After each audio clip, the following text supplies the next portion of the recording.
Hello, welcome to DDIS। मैं हूं doctor Manoj और स्वागत है आपका हमारे इस न्यू लेक्चर में, राइट, जहां पे हम मॉडर्न इंडियन हिस्ट्री को पढ़ रहे हैं। एक समझ विकसित करने की कोशिश कर रहे हैं कि हमारे मॉडर्न हिस्ट्री जो इम्पोर्टेंट है काफ़ी ज़्यादा एग्ज़ाम के पर्सपेक्टिव से, किस तरह से मॉडर्न हिस्ट्री कहाँ से स्टार्ट होती है, राइट। इसमें हमने देख लिया कि मॉडर्न हिस्ट्री क्या होती है, वहाँ कब से स्टार्ट होती है और कौन कौन से कंपनी जैसे फ्रांसीसी, डच, पुर्तगाली और जो भी कंपनियां थी वो किस तरह से भारत में आए और उस अपना किस तरह से पांव फैलाना स्टार्ट हुआ, राइट। तो ये सब सारे मैं पिछले 2-3 लेक्चर आ चुका है उसमें डिस्कस कर चुका हूँ। आपको अगर आपने अभी तक नहीं देखा है तो आप डिस्क्रिप्शन लिंक में चेक कर लेना, आप वहाँ से उस लेक्चर को देख सकते हैं, राइट। और PDF भी अवेलेबल है इस सारे लेक्चर का, राइट।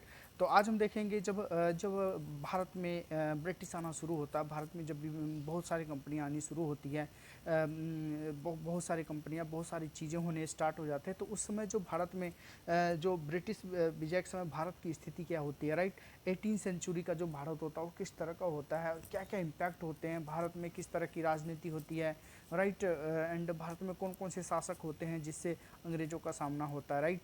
तो हम इसको आज कंप्लीट डिटेल में देखेंगे। बहुत ही मज़ा आने वाला है आज के लेक्चर में, आपको बहुत कुछ समझने को मिलेगा, बहुत कुछ सीखने को मिलेगा, राइट। तो थोड़ा सा हम इसमें देखते हैं जो ऑलरेडी मैं पहले भी डिस्कस कर चुका हूँ इस पर। मुगल साम्राज्य का पतन होता है, जैसे ब्रिटिश आने शुरू होते हैं तो मुगल साम्राज्य का पतन होना शुरू हो जाता है, ठीक है। नए नए राज्य का उदय हो जाता है, सामाजिक आर्थिक जो रिएक्शंस होते हैं, जो सामाजिक आर्थिक परिणाम होते हैं वो डार्क एज के रूप में देखा जाता है, राइट। उत्तराधिकारी राज्य का जैसे हैदराबाद, बंगाल और अवध का उदय होता है। न्यू राज्य जैसे मराठा, सिख, जाट एवं अफगान, ये सब सारी चीज़ें नई नई चीज़ें होती है, राइट। मुगल पतन की ओर तो जाता ही है, राइट। बाहरी आक्रमण भी होता है, जैसे आंतरिक आंतरिक कमजोरी तो मुगलों में था ही। आंतरिक कमजोरी क्या था, धार्मिक धार्मिक जो धार्मिक दक्कन की नीतियाँ उत्तराधिकारी रही, नियमों का अभाव, मुगल सेना, कुलीन वर्ग, दरबारी प्रतिस्पर्धा, आर्थिक भागीदारी, ये सब सारी चीज़ें कहीं ना कहीं जो मुगल के डिक्लाइन होने के कारण था। साथ ही क्या था कि बाहर से भी बहुत सारे, जैसे 1939 की बात करें तो उस समय क्या था, 1739 की बात करें तो उस समय क्या था कि नादिर शाह के द्वारा भी आक्रमण किया जा रहा था भारत के ऊपर, और अहमद शाह अब्दाली जो कि आगे चल के एक बहुत बड़ा यहाँ पे रिवोल्ट होगा, बहुत बड़ी क्रांति होगी, बहुत बड़ा इसमें एक युद्ध देखा जाता है जिसको हम आगे आने वाले PDF में देखते हैं, राइट। तो हम इसमें आगे बढ़ते हैं और आगे बढ़ते हैं हम देखते हैं कि जब मुगल विखंडित होने शुरू हो जाते हैं तो उसके जो जो क्षेत्रीय विखंडित राज्यों होता है, जो नए नए स्टेट उभर के आते हैं, उसके उदय के क्या कारण होते हैं, ये काफ़ी इंपॉर्टेंट क्वेश्चन है जो कि कई बार मेंस में भी पूछा जा चुका है। तो कुछ कारण जो है उसमें अगर देखें तो एक केंद्रीकृत सत्ता का कमज़ोर होना, जो सेंट्रल था वहाँ पे कोई एक स्ट्रॉन्ग लीडर की कमी थी।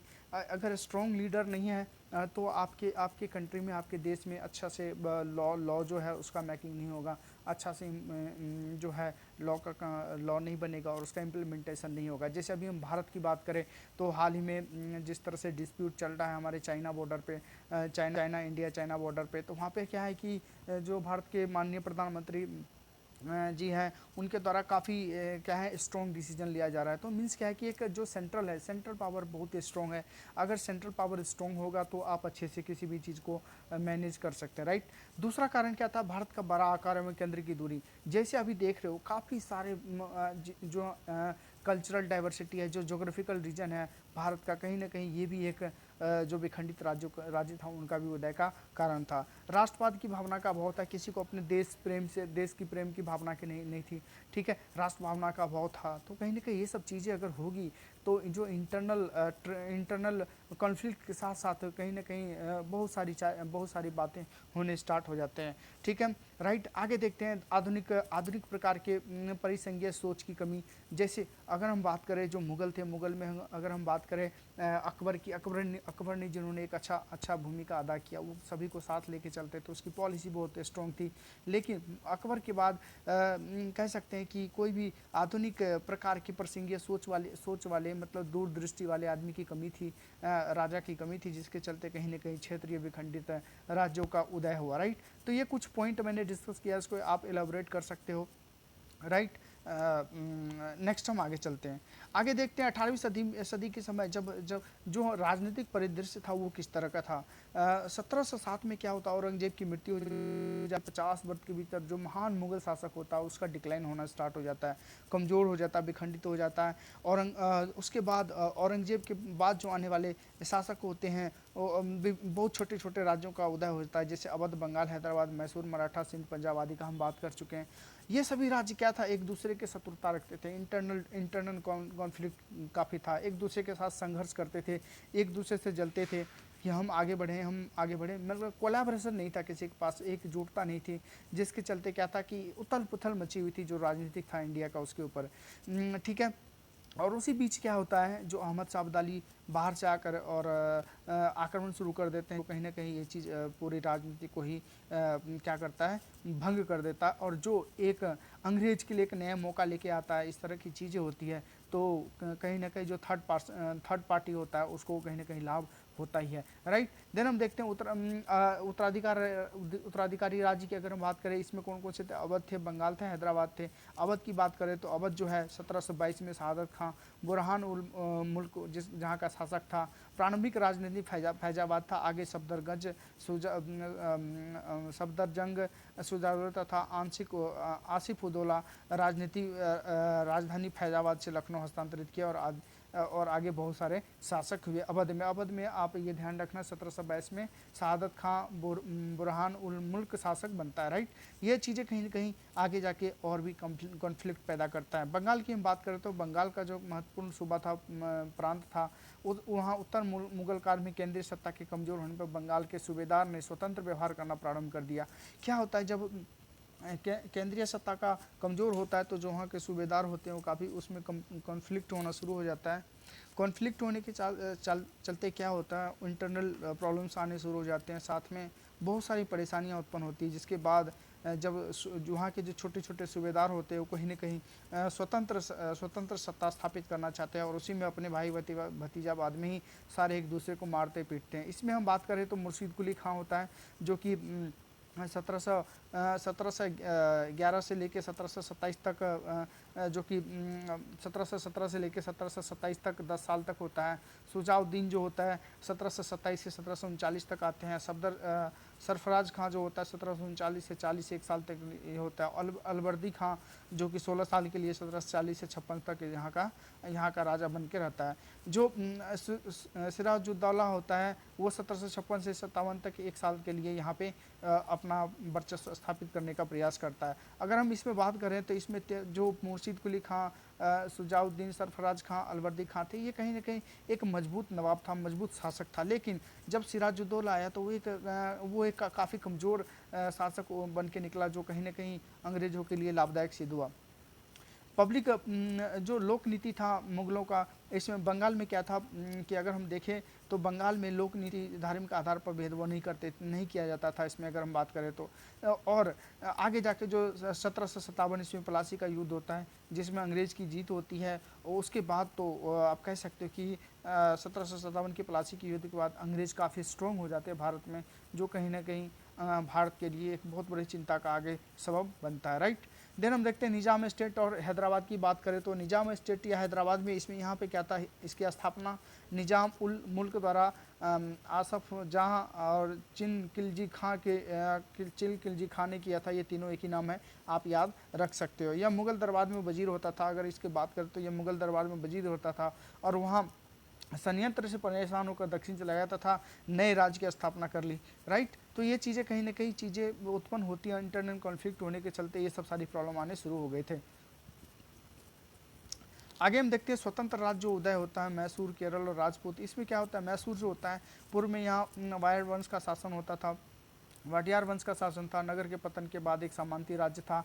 शासक कृष्णराज लेलिन वास्तविक सत्ता इसके पास थी। नंदराज एवं देवराज नामक दो भाई चलाते थे। वास्तविक सत्ता जो था नंदराज एवं देवराज नामक दो भाई चलाते थे, लेकिन शासक वहाँ का कौन था, कृष्णराज। तो कहीं ना कहीं ये चीज़ें देख रहे हो, कॉन्फ्लिक्ट पैदा करता है कि शासन कोई वहाँ का राजा कोई और है और चलाता कोई और है, ठीक है, जिसको कहीं ना कहीं आगे जाके अंग्रेज भी इसको फॉलो करता और क्या बोलते हैं इसको कि आप कह सकते हो कि जो भड़काऊ की नीति लेके आता है, राइट। नंदराज जो होता है, नंदराज और देवराज जो यहाँ के दोनों भाई होते हैं, वास्तविक सत्ता उसके हाथ में होती है। इन्हीं परिस्थितियों में क्या होता है, हैदर अली जो कि मैसूर का सेनापति था, इस पर नियंत्रण कर लेता है और 1761 में नवीन मैसूर की स्थापना हो जाती है।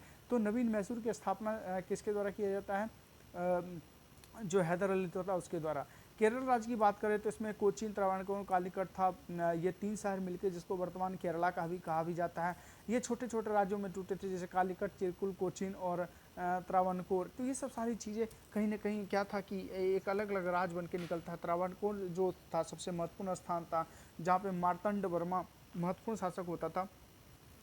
शासक होता था और इसमें मजबूत सेना का गठन किया। जिन्होंने मार्तंड वर्मा ने क्या किया, मजबूत सेना का गठन करता है। जो राम वर्मा होता है अगला महत्वपूर्ण शासक होता है उसके बाद, राइट। हम आगे देखते हैं जो राजा रवि वर्मा होता है अगला जो एक और शासक निकलता है, वो भारतीय शैली के साथ साथ यूरोपियन शैली का भी एक महान निपुण होता है चित्रण में, राइट। तो ये चीज़ें कहीं ना कहीं ध्यान रख सकते हो आप। कर्नाटक वंश की बात करें तो कर्नाटक क्या था, इसकी स्थापना शहादत उल्ला खान ने किया था। कर्नाटक का, राइट।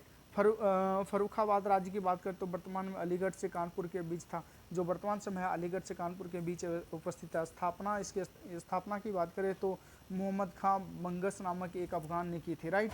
रुहेलखंड की बात करें तो इसकी स्थापना दाऊद अली मोहम्मद खान ने किया था। जाट राज्य की बात करें तो करतपुर जो कि जाटों का एक मुख्य केंद्र था, चोरामन और बदमन सिंह राज्य की स्थापना, ये दोनों मिलकर राज्य की स्थापना करता है, राइट। बाद में सूरजमल महत्वपूर्ण शासक यहाँ से निकल के आता है। सिंध की बात करें तो यह मीरू का शासन होता था, सिंध, राइट। नेक्स्ट हम देखते हैं पंजाब में क्या था, जब उत्तर मुगल काल क्या हुआ, 12 मिसलों की स्थापना होती है, राइट।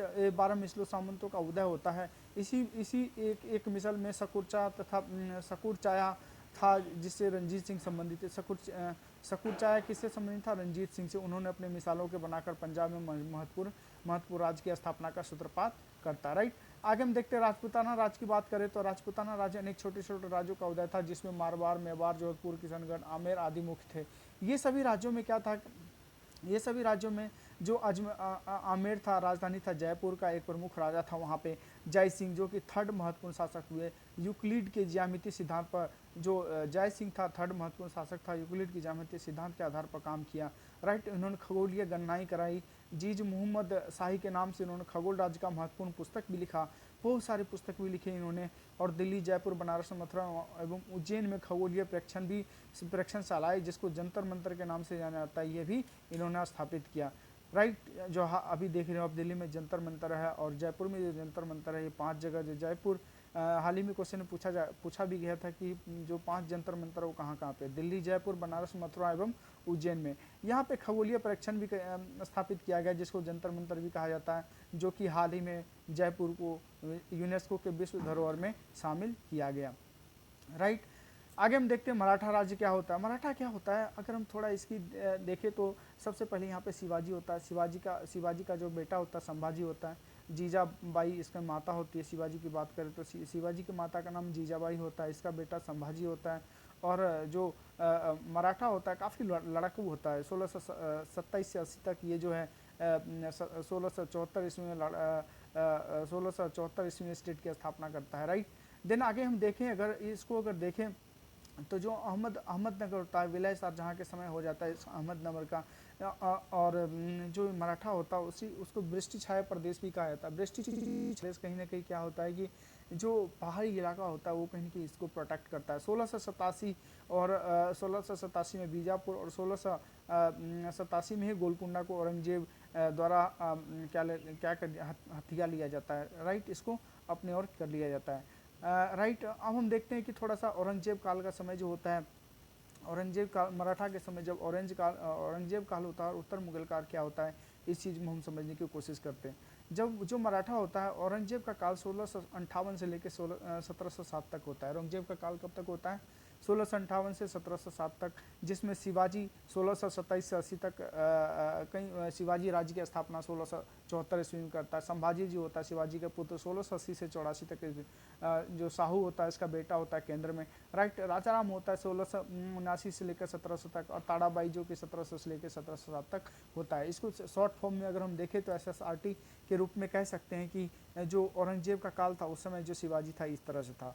उत्तर मुगल काल की बात करें तो पेशवाओं का जो काल होता है उसमें बालाजी विश्वनाथ 1713 से 20 तक, बाजीराव प्रथम 1720 से 40 तक, और बाजीराव जो 1740 से 61 तक इसमें शासन करता है उत्तर मुगल काल में, राइट। क्षेत्रीय मराठा की बात करें तो जो क्षेत्रीय मराठा जिसमें सरदार शामिल थे उसमें ग्वालियर सिंधिया, इंदौर में होलकर, नागपुर में भोसले, और बड़ोदरा में गायकवाड़, और घाड़ा की बात करें तो पवार। ये सब सारे कहीं ना कहीं एक दूसरे के साथ जुड़े हुए थे, और कहीं ना कहीं कॉन्फ्लिक्ट भी एक बहुत बड़ा कारण था इसमें।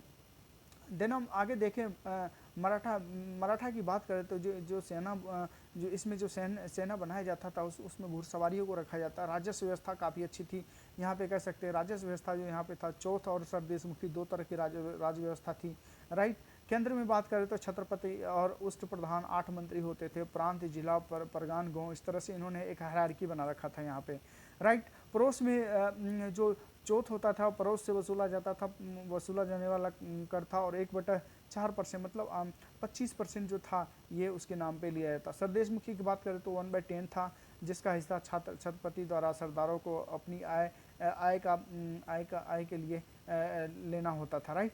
तो ये कहीं ना कहीं एक कंप्लीट एनालिसिस हमने देखा, समझने की कोशिश किया कि मराठा जो था उस समय मराठा औरंगजेब के काल में और उत्तर मुगल काल में किस तरह से था। तो आज का लेक्चर यहीं समाप्त करता हूँ। आशा करता हूँ आपको लेक्चर बहुत अच्छा लगा होगा। अगर आप मेरे से यूट्यूब पे जुड़ना चाहते हैं तो आप मेरे लेक्चर को लाइक, शेयर, सब्सक्राइब करना ना भूलें, और अपने फ्रेंड को भी शेयर करें ताकि आने वाली वीडियो आपको अच्छे से मिलते रहे। धन्यवाद।